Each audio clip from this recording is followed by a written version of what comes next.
And we are back, ladies and gentlemen, out at the pond. Welcome back to Coast to Coast Outdoors, everybody. So today I have 30 minutes to make this video. I don't know how long it'll be. I have three baits. I have the spinnerbait. It's a Picasso spinnerbait. I'm actually trying this out for the first time today.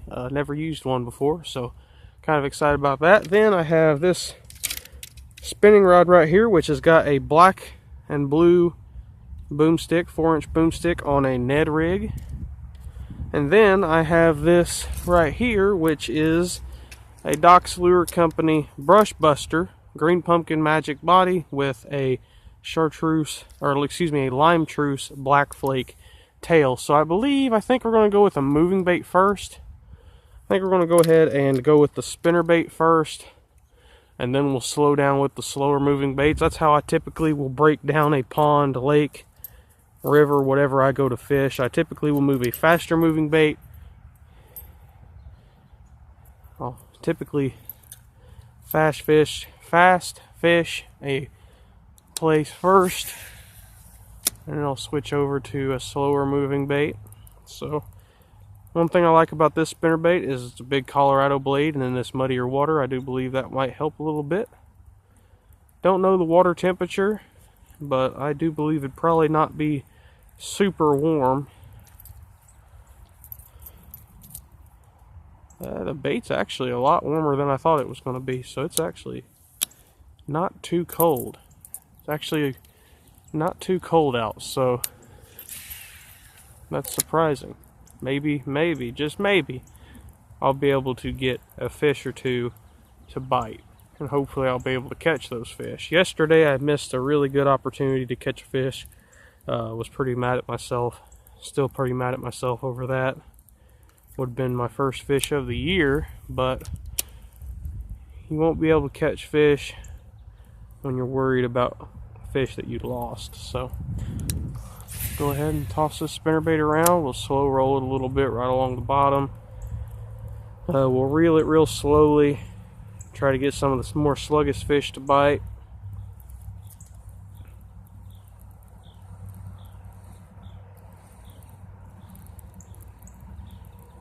Got a really good thump to it. Definitely has a lot of action on those blades. A big old Colorado gold leaf blade. Yeah, that makes no sense. A big Colorado golden blade, not gold leaf blade. I've got this rigged up on a Shakespeare excursion rod. I think this is 6 foot even, isn't it? 6'6". 6 foot 6 inch rod with a I believe this is, I want to say this is 15, no, this is 12, isn't it? I don't know, honestly. I have so many rods anymore, I forget what type of line I have on this. I'm pretty sure this is 15-pound trilene that I've got on here. And a KastKing Speed Demon reel. Oh, got some grass on the bait, that's why it was messing up.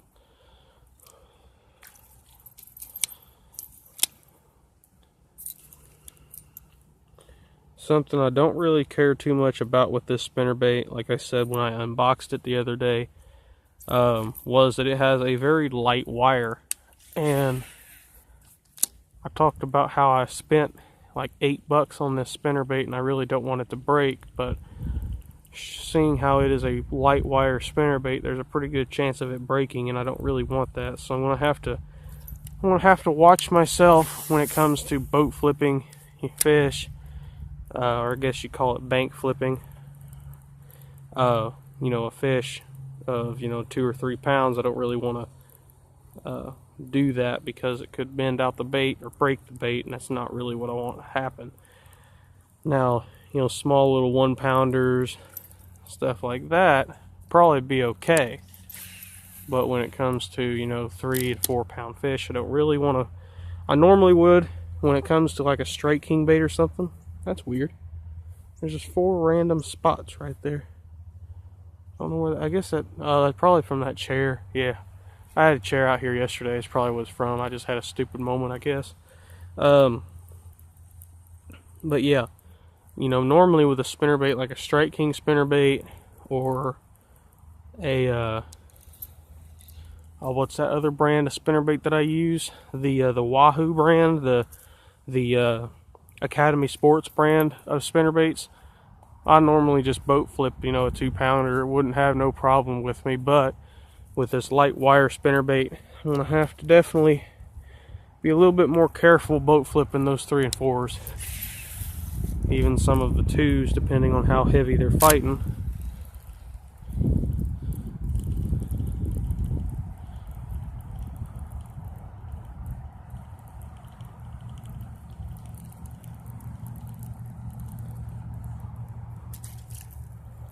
Spinnerbait definitely gets a lot of grass on it. I don't know why that is. Typically when I'm throwing a spinnerbait, it doesn't have that problem, but this one here definitely does.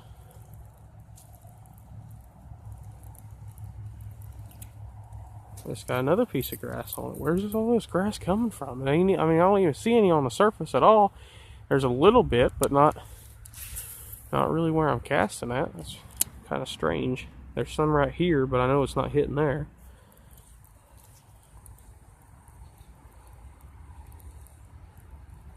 One of my favorite techniques, especially during this time of the year, is throwing a spinnerbait. And one of the biggest things you have to do with a spinnerbait is you have to read the water. You know, if the water's muddy and really cloudy, you can't really see the bottom or anything. A big Colorado blade is always a good choice because it puts off a lot of thump. I mean, you guys can probably see that rod. It's bent quite a bit just reeling this spinnerbait in. It has a lot of thump to it. Puts off a lot of water. With that silver one and the gold one, it puts off a little bit more than, you know, a normal willow leaf and Colorado combination, which is a good spinnerbait for clear water. You know, that's probably one of my favorite spinnerbaits, is just a normal willow leaf with a small Colorado or a double willow. Those are probably my 2 favorite spinnerbaits. But when it's in muddier water, typically the Colorado blade spinnerbait works a little bit better than, you know, a typical willow leaf. So nothing happened with the old spinnerbait here, so I think we might have to switch over to something a little bit more on the bottom. I think we'll switch over to the brush buster, and then we'll switch over to the little boomstick on the Ned rig if nothing happens with that one. Nothing happens with the brush buster. But seems like it's an alright spinnerbait. I don't really like how the skirt is on there. Probably will end up having to replace the skirt pretty soon. But it seems like it's an alright spinnerbait. It's not one of my favorites. Probably just because I haven't caught anything on it yet. But hopefully this summer it'll be able to show me that it's actually a good spinnerbait. I've got this set up on a 1/2 ounce Texas rig. I think this is a it's either a 2 or 4 aught hook. I forget now that I've cast it out there. EWG hook like normal with 1/2 ounce pegged Texas rig weight. I've got this with 12-pound Omniflex with a Berkley Lightning Shock 6.6, right? 6.6 medium heavy, yep. And then I've got on that with the reel is a Granite Outdoors reel, which is a pretty good reel, I do have to say. For as cheap as it is, it's pretty decent reel.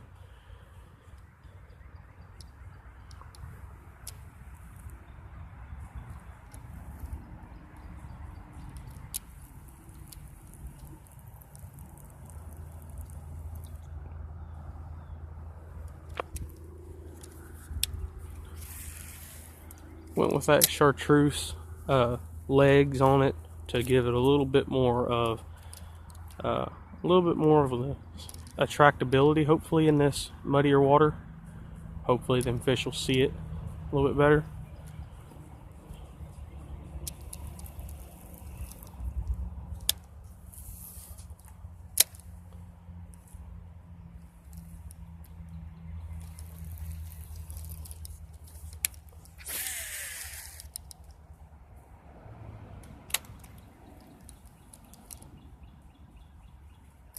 had a few minutes out here where I wasn't doing anything, so I figured, you know what, why not go ahead, make a video. I made a video on this channel yesterday, and a lot of people were asking me to do some fishing videos, so I figured why not come out here and try to catch my first fish of the year. I think we've got a pretty good chance of doing it today, and definitely we got a pretty good chance tomorrow. Tomorrow's supposed to be like 60 some degrees, which is quite a bit warmer than it normally is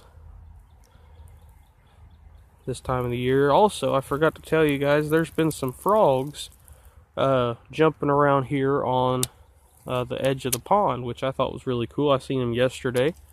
After I filmed those videos, I came back out for a little bit, and I actually found 2 little frogs.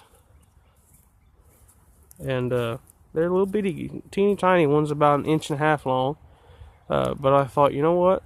Maybe them frogs are finally coming out because spring's finally coming. So I checked the weather, and the weather says that after this weekend, the whole rest of next week is supposed to be all in the mid-50s, between 52 and 56. So I'm pretty excited about this week. I think that if we have that, you know, if we have 3 or 4 days, at least 3 or 4 days where it's 50 degrees, get that water temperature up in the mid-40s at least, which I'd say is probably already, you know, getting close to 40 degrees right now. But if we can get it up towards the mid-40s, I'll be pretty happy. And I think with tomorrow being supposed to be close to 60, that, you know, that goal of getting close to 40 degree water is probably going to be pretty easy to reach after that. But we'll see. I know there's some people that watch this channel and some people that watch my videos that are still having frozen water right now.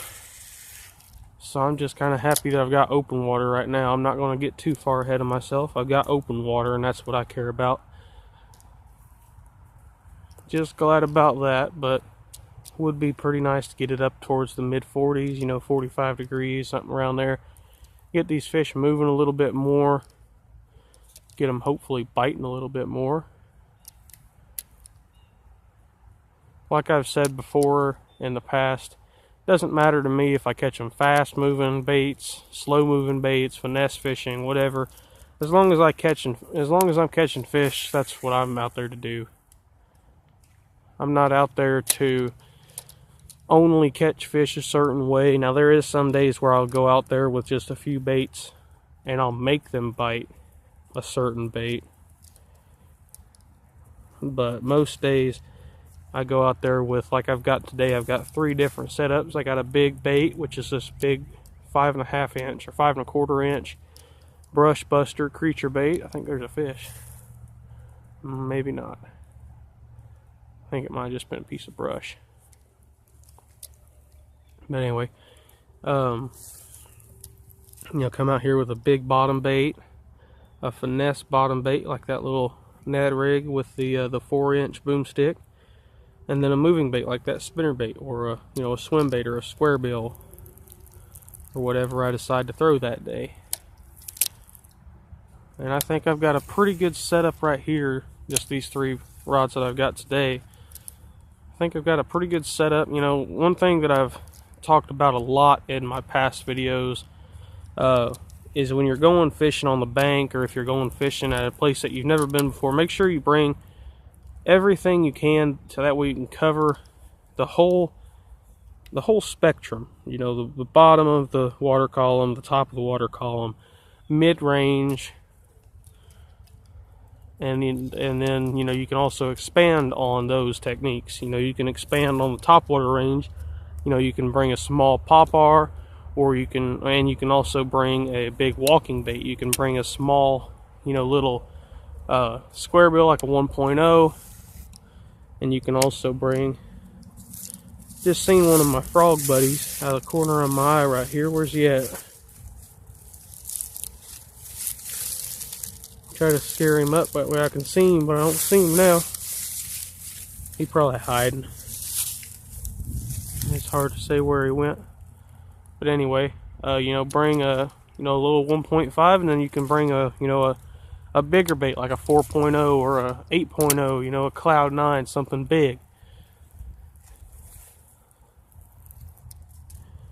And you know, when you're fishing bottom baits, you can do the same thing. You know, you can bring a small little finesse bait, like a, you know, a 6-inch finesse worm, or a, you know, a little 4-inch boomstick, Ned rig, or whatever. And then you can also bring, you know, a big Texas rig like this, or a, you know, a Carolina rig, or a shaky head, you know, something a little bit bigger you can throw on a bait caster.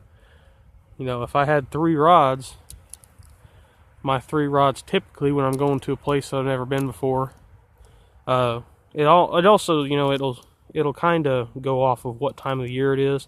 You know, if it's dead in the summer, I'll usually have a frog rod with braid, a spinning rod with a small shaky head, or maybe even a weightless trick worm, weightless finesse worm, or, you know, one of my other favorite baits for summertime fishing is just an 8-inch slammer worm, Texas rigged. But, you know, this time of the year, I think I've got pretty much my 3 main favorite baits. You know, a crawfish imitator, also bluegill imitator, in this little brush buster here.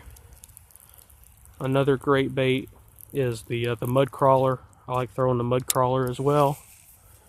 The big one and the little one.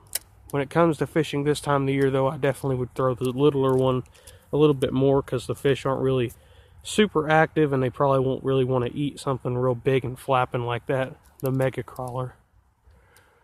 But something that can imitate a bluegill and a crawfish really well, something that can imitate shad, and something that's just an easy meal for the bass, like a Ned rig. Sitting on the bottom, very slow moving.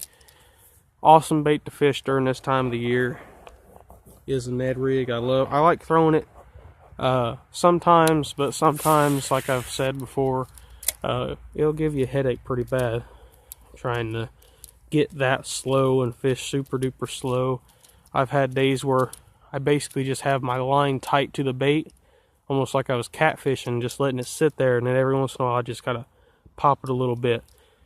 That's actually how I caught my last fish. My last bass of the year last year was throwing a 4-inch ultra finesse worm, a white 4-inch ultra finesse worm, on a very small crappie bluegill jig head, and I was just hopping it very slowly. I let it sit in one spot for about 20 to 30 seconds, and then I'd hop it. And one time that I hopped it, there was just a fish there randomly. Wasn't even expecting it, but there it was, and I caught it. That was sadly the last fish, and that was way back in November 6th of 2018. Still been grinding away trying to catch that first fish of the year. Usually for me, the first fish of the year is usually the hardest one to catch, because the water's always muddy and cold, and it's just really difficult to fish unless you can figure them out, and that's what you got to do. So now we're going to go ahead and switch over to the Ned rig. We're already almost 20 minutes into this video. Wow. But we've got this. This is a black and blue boomstick made by Doc's Lure Company on, I think this is an 1/8 ounce Ned rig. Oh man, I forgot. This rod has like a huge knot in it. Okay, well, I sit there in my shop and rigged this rod up and everything and forgot about it. I have a huge knot in the line of this reel. You guys can see it probably right there, and I forgot about it. So that means we're going to go right back to the spinnerbait. We're not going to throw a Ned rig. I thought we was, but we weren't. That's alright though. We're probably going to shut this video off here pretty soon anyway, just because it takes forever for any video over 20 minutes to post up on YouTube. It takes like half an hour just for a 20-minute video. So I think we're going to go ahead and actually cut it off right here, just so I don't have to worry about it. So thank you guys for watching once again. Make sure you like, comment, and subscribe if you have not already. Go over. Ooh, there's a backlash. That's nice. Great way to end the video. Thanks for watching. Check out my main channel, the Topwater King, on YouTube.